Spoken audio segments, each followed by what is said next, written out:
Welcome back to AUP educator. मैं आयुष श्रीवास्तव स्वागत करता हूँ आपका। आज हमारी दूसरी क्लास है।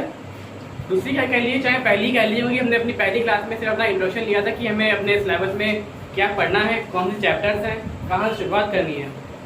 तो एक तरीके से हमारा लेक्चर 1 है, जो कि है बैंकिंग कोड्स। ये हमारा पहला चैप्टर है। यहाँ से शुरुआत करेंगे अपने पहले लेक्चर में बैंकिंग कोड्स की। तो बैंकिंग कोड्स देखिए, बेसिकली जो बैंक में यूज होने वाले कोड, जैसे कि MICR कोड हो गया, IFSC कोड हो गया, इन तरीके के जो कोड्स होते हैं जो बैंक में यूज किए जाते हैं, उन कोड्स को हम कहते हैं बैंकिंग कोड्स। तो आइए शुरुआत करते हैं हम यहाँ अपने पहले कोड्स की। धीरे धीरे करके हम एक एक कोड में लिखते जाएंगे और उसके बारे में मैं आपको बताता जाऊँगा कि किस कोड में क्या होता है, किसका इस्तेमाल कहाँ पे किया जाता है। ठीक है, तो आइए अपना पहला कोड यहाँ पे लिखते जा रहे हैं।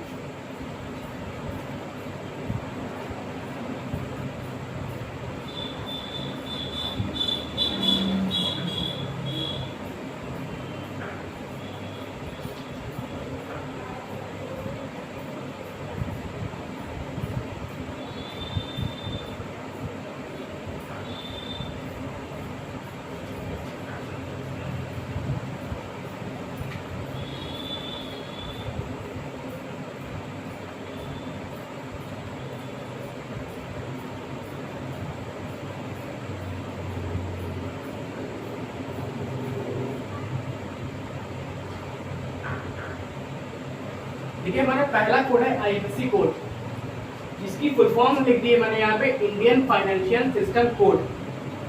इसके बारे में बताता हूँ आपको। देखिए,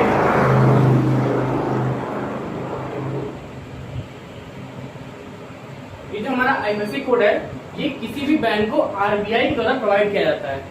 तो इसकी जानकारी हम यहाँ पे लिख लेंगे।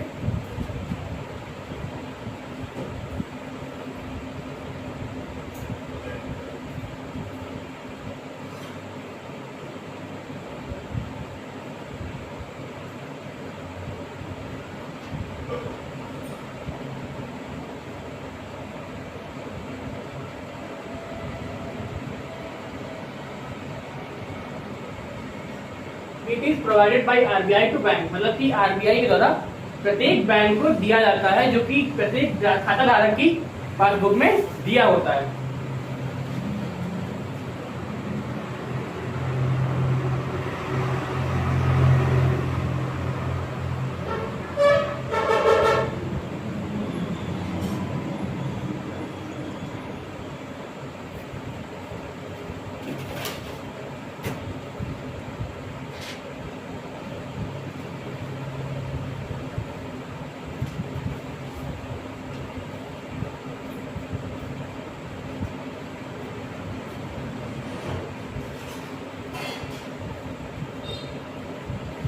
देखिए, इसका बेसिकली यूज हम करते हैं, it is use for electronic fund transfer.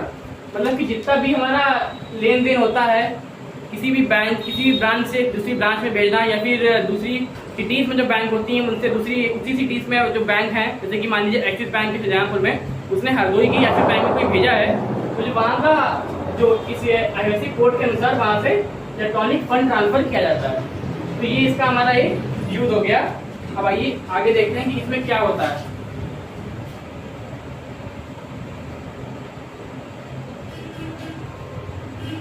ये जो हमारा मेन होता है कोड, ये 11 डिजिट का होता है और ये 11 डिजिट का अल्फा न्यूमेरिक कोड होता है। ठीक है,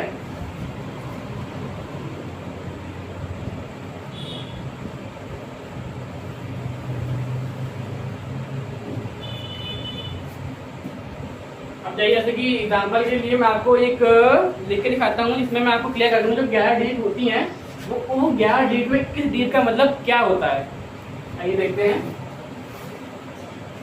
जैसे कि हम मान लीजिए लिख लेते हैं कैनरा बैंक का, सुना होगा आपने, कैनरा बैंक का जो कोड है उसको हम यहाँ पे लिखने जा रहे हैं। और उसमें बताऊंगा कि जो 11 डिजिट के अल्फा न्यूमेरिक कोड्स होते हैं, उसमें 11 डिजिट का मतलब होता क्या है। तो यहाँ पे मैंने एग्जांपल ले लिया है।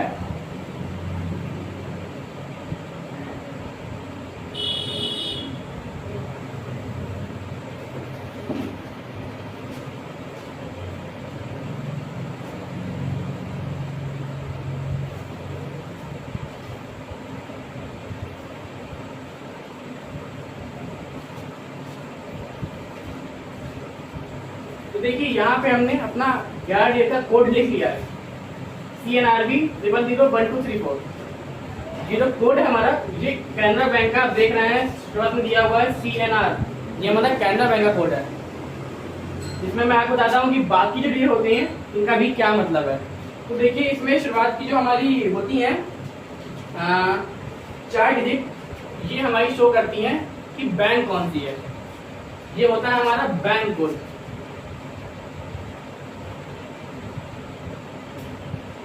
ठीक है, और जो इसमें हमारी अगली डिजिट होती हैं पूरी, यहाँ पे जो फर्स्ट 0 होता है इसको छोड़ के जो बाकी की जितनी डिजिट हमारी हैं, बाकी कितनी होती है देखिए, एक ये 5वीं है, ये 6 बची हैं। ये 6 डिजिट जो होती हैं ये होती है हमारी ब्रांच कोड।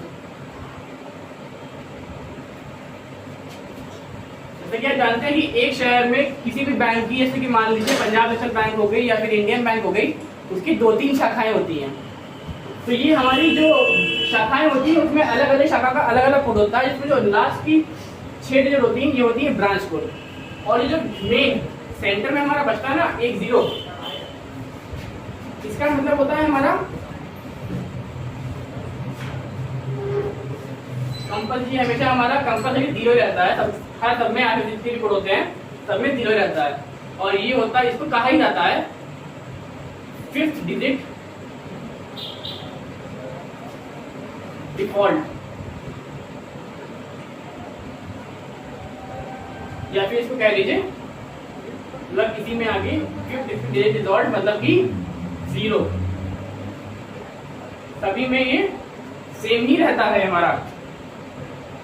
जो 11 डिजिट का कोड होगा इसमें जो 5th डिजिट कोड होगा वो 0 हमेशा सब में सेम रहता है, जिसको कहा जाता है 5th डिजिट डिफॉल्ट या 0। ठीक है, तो इतना आप यहाँ पे लिख लीजिए। मैं रखना हूँ आपके सामने, आप इसको नोट कर लीजिए जी।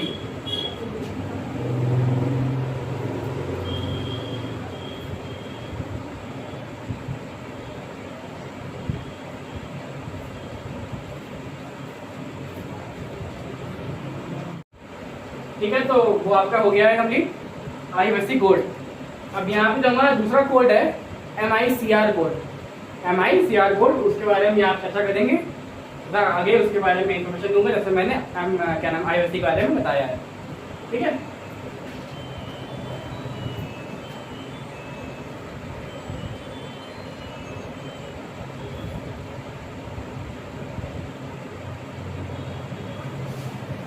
MICR, ठीक है, इसकी फुल फॉर्म यहाँ पे एक होती है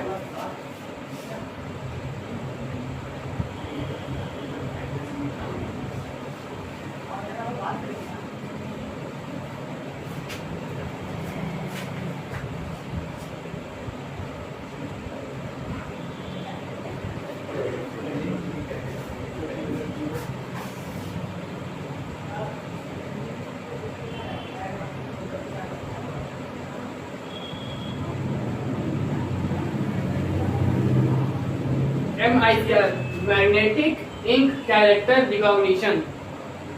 ठीक है, ये है हमारा मैग्नेटिक इंक कैरेक्टर रिकॉग्निशन। अब मैं बताता हूँ कि ये क्या है, इसके अंतर्गत कौन सी चीजें आती हैं, कितने डिजिट का ये कोड होता है। आइए देखते हैं।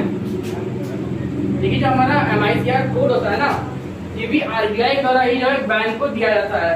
ठीक है, तो ये भी लेते हैं यहाँ पे, it is provided by RBI to bank branch। देखिए जितने भी हमारे कोर्स होते हैं ना, सभी RBI मतलब कि रिजर्व बैंक ऑफ इंडिया से सभी बैंकों को दिए जाते हैं, सभी बैंकों को प्रोवाइड किए जाते हैं ताकि वो अपने कस्टमर्स को उनकी जो अपनी खाता बुक होती है, जिसे हम पासबुक कहते हैं, उस पर लिख के आता है ये। ठीक है, आइए देखते हैं आगे।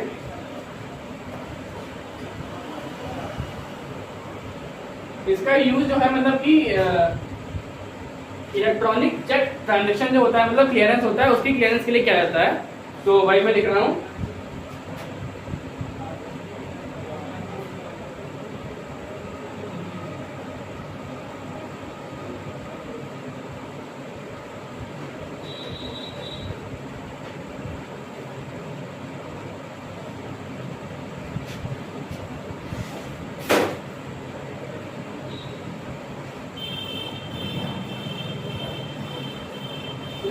जो हमारा होता है, it is use for electronic cheque clearance. ये हमारा कि अगर कोई भी चेक आया है तो उसको हम बैंक में अगर नहीं डाल पा रहे हैं, चेक बाउंस हो रहा है या कोई दिक्कत हो रही है, तो इसका ऑनलाइन मशीन द्वारा किया जाता है इस कोड को स्कैन करके। ठीक है, it is use for electronic cheque clearance. इसमें हमारी जो है क्या नाम डिजिट होते हैं 9 डिजिट, ये भी अल्फा न्यूमेरिक होते हैं।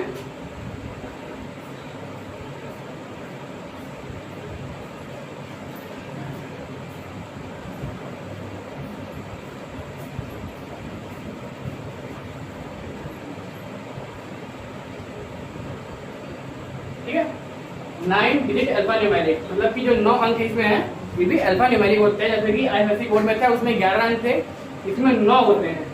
अब मैं बताता हूँ आपको कि ये 9 डिजिट जो होती हैं इसमें किसका मतलब क्या होता है, कौन सा कोड किसकी चीज के लिए होता है। ठीक है, तो जैसे कि मैं यहाँ पे एग्जांपल ले रहा हूँ,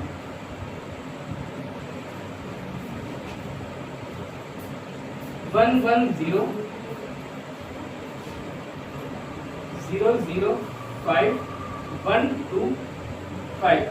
तो देखिए इसमें हमारी जो 9 अंक हैं, इसमें जो शुरुआत का 3 अक्षर होते हैं, तो 3 अंक शुरुआत के हमारी ये हैं, ये होते हैं हमारे सिटी कोड।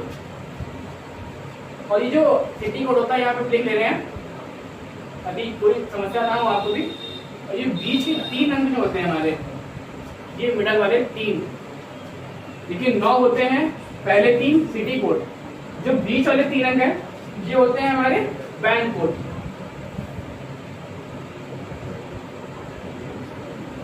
और जो आखिर में शेष बचे हुए 3 अंक हैं हमारे, ये होते हैं हमारे ब्रांच कोड। क्योंकि मैंने बताया था ना कि अलग अलग एक ही नाम की, मतलब एक ही बैंक की 2-3 शाखाएं होती है किसी भी शहर में, तो ये ब्रांच कोड होते हैं आखिर के।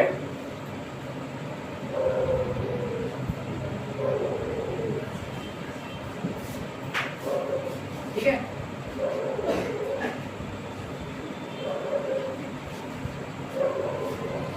इतना ना किया आपको। इसी के तरीके एक हमारा होता है क्या नाम, एक छोटा सा नोट बना के लिख लीजिए। देखिए ये हमारा नोट है, जैसे कि आईएफएससी कोड थे, उसकी परफॉर्म आपकी सोसाइटी में ये एमआईसीआर कोड है, इसकी परफॉर्म होती है मैग्नेटिक इंक कैरेक्टर रिकॉग्निशन। वैसे ही होता है मैग्नेटिक, सॉरी क्या बोलते हैं, इमेज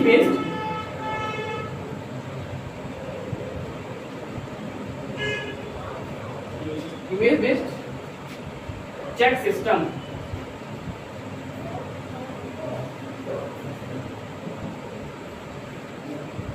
इसको हम अपना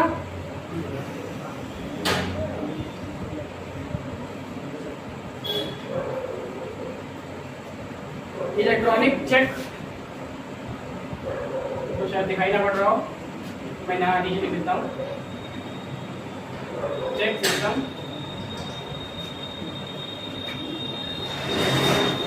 या फिर चेक सिस्टम कहती है, या फिर चेक क्लियरेंस ज़्यादा अच्छा शब्द रहेगा इसके लिए, इलेक्ट्रॉनिक चेक क्लियरेंस।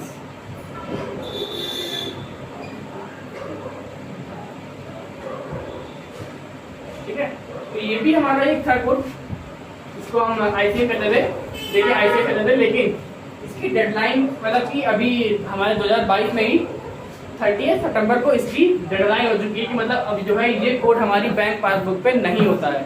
इसकी डेडलाइन थी 2022 30 सितंबर, यहाँ पे मैं लिख ले रहा हूँ 30 सितंबर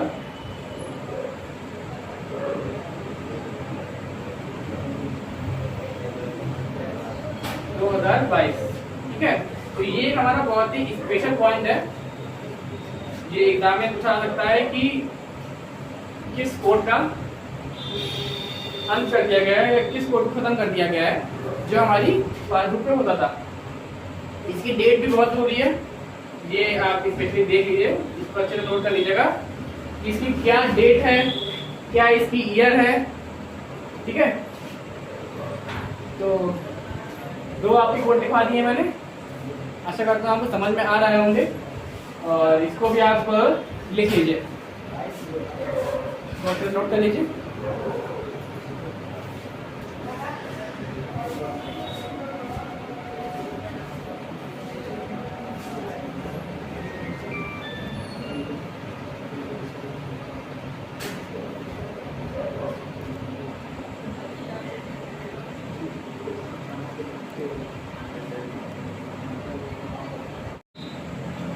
देखिए यहाँ पर हमारे 2 कोड लिख चुके हैं, हमने चर्चा की है IFSC कोड के ऊपर और MICR के ऊपर। हमारा अगला कोड हम यहाँ पे लिखने जा रहे हैं Swift code, SWIFT Swift code. इसके बारे में लिखते हैं यहाँ पे।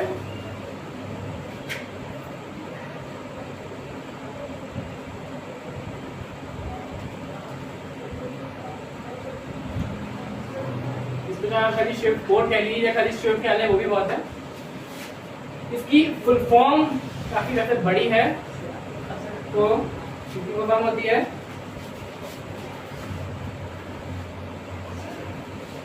Society for world wide, society for worldwide inter bank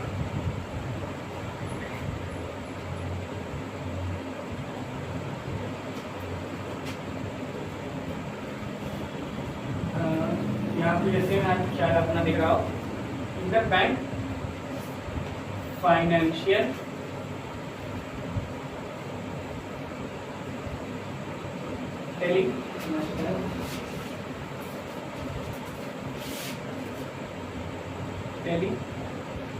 communication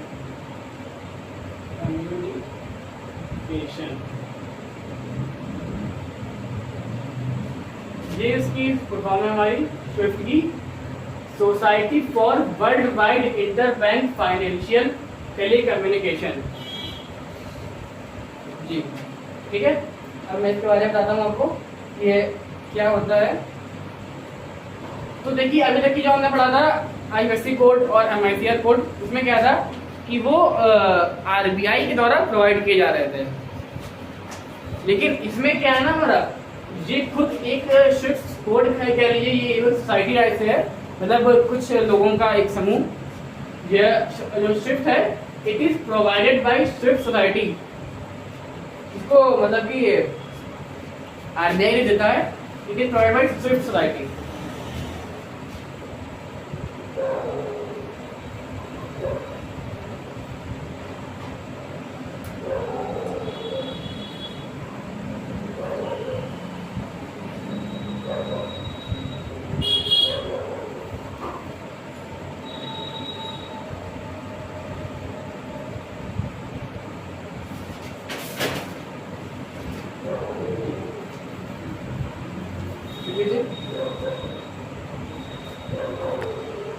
ये है हमारी स्विफ्ट सोसाइटी द्वारा प्रोवाइड किया जाता है, और जो हमारी स्विफ्ट सोसाइटी है इसका हमारा हेड ऑफिस है बेल्जियम में, मतलब कि बेल्जियम जो देश है वहां में ब्रुसेल्स शहर में। ठीक है, ओके। तो इसका जो हमारा हेड ऑफिस है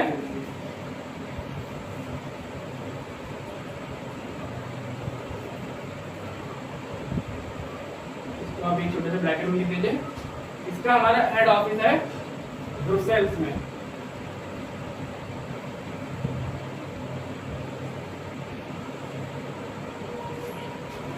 ये कहाँ है? बेल्जियम। मतलब कि जो हमारा स्विफ्ट कोड है ये हमारा society for worldwide interbank financial telecommunication, ये हमारा स्विफ्ट सोसाइटी द्वारा प्रोवाइड किया जाता है, और इसका हेड ऑफिस कहाँ पे है? ब्रुसेल्स, यानी कि बेल्जियम में। तो आगे दिखाते हैं कि इसमें क्या चीज होती है। मतलब कि इट इज यूज फॉर, कह लीजिए it is use for international settlements, जितनी भी अंतरराष्ट्रीय तौर पे जितने भी करंट ट्रांजेक्शन होते हैं, यहाँ से भारत के बाहर पैसा भेजा जाता है या फिर वहां से व्यापार किया जाता है, तो जितनी भी उसका लेखा जोखा होता है वो स्विफ्ट सोसाइटी द्वारा किया जाता है। तो कहते हैं कि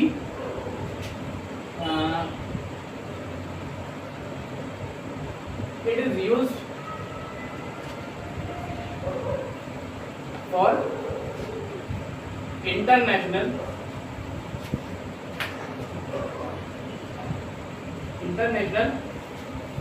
settlement,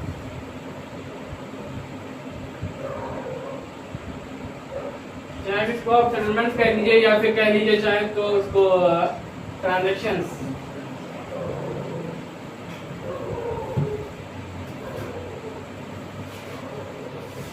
ठीक है, तो इसमें क्या होता ना कि जैसे कि उसमें बाकी जो पहले 2 पढ़े हम लोगों ने IFSC और MICR, एक में क्या नाम हमारे 11 डेट थी, एक में 9 थी। इसमें क्या होता है, इसमें या तो 8 होती है ये हमारी, या फिर होती है हमारी 11। अब आप सोच रहे होंगे या तो 8 या फिर 11, इसका क्या मतलब है? तो आइए दिखाते हैं कि या तो 8 और 11 डिजिट अल्फा, ये मैंने अब देखिए इसमें इसका मतलब ये होता है ना कि एक पहले इसको एग्जाम्पल समझाता हूँ मैं। तो मान लीजिए हमने यहाँ पे एक बैंक कोड लिया। अब बैंक कोड मान लिया हमने, फिर से पहले लिया केनरा बैंक वाला हमारा क्या था, CNRB और IN 4M 1 2 3। तो देखिए ये हमारा जो डिजिट हमने ली है 1 2 3 4 5 6 7 8 9 10 11। इसमें जो हमने 11 डिजिट ली हैं, इसमें हमारा मेन जो शुरुआत के 4 मैंने बताए थे ये होते हैं हमारे बैंक कोड। जैसे कि पिछले पढ़ा था हमने IFSC में, शुरुआत के 4 हमारे रहेंगे बैंक कोड ही, इसमें हमारा कोई परिवर्तन नहीं है, ठीक है। और आगे आने वाले जो बीच में I और N दिख रहे हैं ना आपको, I और N, जैसे कि मैंने बताया कि इंटरनेशनल IN इंटरनेशनल निकल रहा है, जो पता चला है आपको। इसका मतलब है कि जो अंतरराष्ट्रीय ट्रांजेक्शन था इसका मेन यही मतलब है, इंटरनेशनल पेज में लिखा हुआ IN। तो ये हमारे क्या होते हैं, मतलब कि कंट्री कोड, ये देश बताते हैं कि किस देश में हो रहा है ये चीज, मतलब। तो हमारे 4 ये 2 ये हमारे हो गए 6। अब बात आती है यहाँ पे कि जो 11 और 8 में कंफ्यूजन है, तो उसका मेन चीज यहाँ पे ये है ना कि जो ये 2 और ये 3, इन दोनों में कंफ्यूजन रहता है हमेशा। और ये कंफ्यूजन क्यों बनता है, आइए देखते हैं। क्योंकि देखिए जो एक होता है ना हमारा सिटी कोड, ये बीच वाला हमारा होता है सिटी कोड। जैसे कि देखिए कोई भी इंटरनेशनल बैंक होगी तो किसी भी शहर में होगी, उसको 2-3 ब्रांचें जो इसकी नहीं होंगी, ठीक है ना। तो ये भी कॉमन चीज है कि अगर इसकी कोई ब्रांचें नहीं होंगी, कोई शहर में एक ही ब्रांच है, क्योंकि जो हमारा आखिरी वाला है ना, ये जो आपको आखिरी में 3 डेट दिख रही है, ये है हमारी ब्रांच कोड है। ये हमारे क्या है, ये हमारे ब्रांच कोड। तो देखिए मतलब कि ये हमारे हो गए 11 डिजिट। इसमें शुरुआत के 4 हमारे हैं बैंक कोड, बीच के 2 हैं हमारे कंट्री कोड, तो ये अंतरराष्ट्रीय लेन देन वाला होता है। और जो बीच में 2 दिख रहे हैं इसके इंटरनेशनल के बाद वाले, ये होते हैं हमारे सिटी कोड, मतलब किस देश के किस शहर में ये हो रहा है, किस शहर में इंटरनेशनल किया जा रहा है। और जो कि इंटरनेशनल बैंक होती हैं तो ये किसी भी शहर में एक से ज्यादा नहीं होती हैं, इसीलिए जरूरी नहीं है कि और एक से ज्यादा अगर है भी मान लीजिए तो उसके लिए बनाया गया है ब्रांच कोड वाला। अगर ब्रांच कोड आपका है, एक से ज्यादा बैंक है, तो ब्रांच कोड लग जाएगा वहां पे। तब ये अधिकांशता वैसे ये 8 अंकों का ही रहता है, लेकिन अगर ब्रांच कोड लग रहा है तो ये वहां पे फिर 11 अंकों का हो जाता है। समझ में आ रहा है आपको जी? जरूरी नहीं है कि ब्रांच कोड जो हमारा दिख रहा है आपको ये हो ही, ये कंपलसरी नहीं है। लेकिन एग्जाम में आपसे पूछा जाता है तो आपको अगर 8 और 11 दोनों दिए हैं ऑप्शन में तो आप सब टिक करेंगे 8 और 11 को, वरना अगर खाली 8 दिया है तो आप 8 टिक करेंगे, खाली 8 दिया है तो खाली आप 8 टिक करेंगे। लेकिन अगर दोनों दिए हैं साथ में तो आप उन दोनों पे टिक करेंगे, ये नहीं कि आपने खाली 8 कर दिया कि खाली आपने 11 कर दिया, ठीक है। तो एक बार एक क्वेश्चन कर लेते हैं। Swift society for world wide interbank financial telecommunication, मतलब कि ये जो है स्विफ्ट सोसाइटी के द्वारा प्रोवाइड किया जाता है हमको। It is provide by Swift society. इसका हेड ऑफिस कहाँ है? ब्रुसेल्स, यानी कि बेल्जियम में। और इसका इस्तेमाल होता है इंटरनेशनल सेटलमेंट्स, मतलब कि इंटरनेशनल ट्रांजेक्शन किए जाते हैं उसके लिए। ये हमारा होता है 8 और 11 डेट, जो मैंने बताया अभी आपको अल्फान्यूमेरिक कोड होता है। इसमें की शुरुआत का हमने जो एग्जांपल लिया था उसमें दिखाया मैंने, शुरुआत के 4 अंक हमारे होते हैं बैंक कोड, उसके बाद 2 होते हैं हमारे कंट्री कोड, और बाद के 2 होते हैं हमारे सिटी कोड। और अगर सिटी में एक से ज्यादा ब्रांचें हैं तो वहां साथ में हमारा हो जाएगा ब्रांच कोड भी। तो आशा करता हूँ आपको ये हमारा लेक्चर समझ में आया होगा अच्छे से। और किसी को अगर भी कोई भी समस्या है तो वो कमेंट्स में अपनी राय दे सकता है, या कोई भी डाउट हो तो कमेंट करके हमसे क्लियर कर सकता है। या ये भी नोट कर लीजिए, आज की क्लास में हमारा इतना ही रहेगा।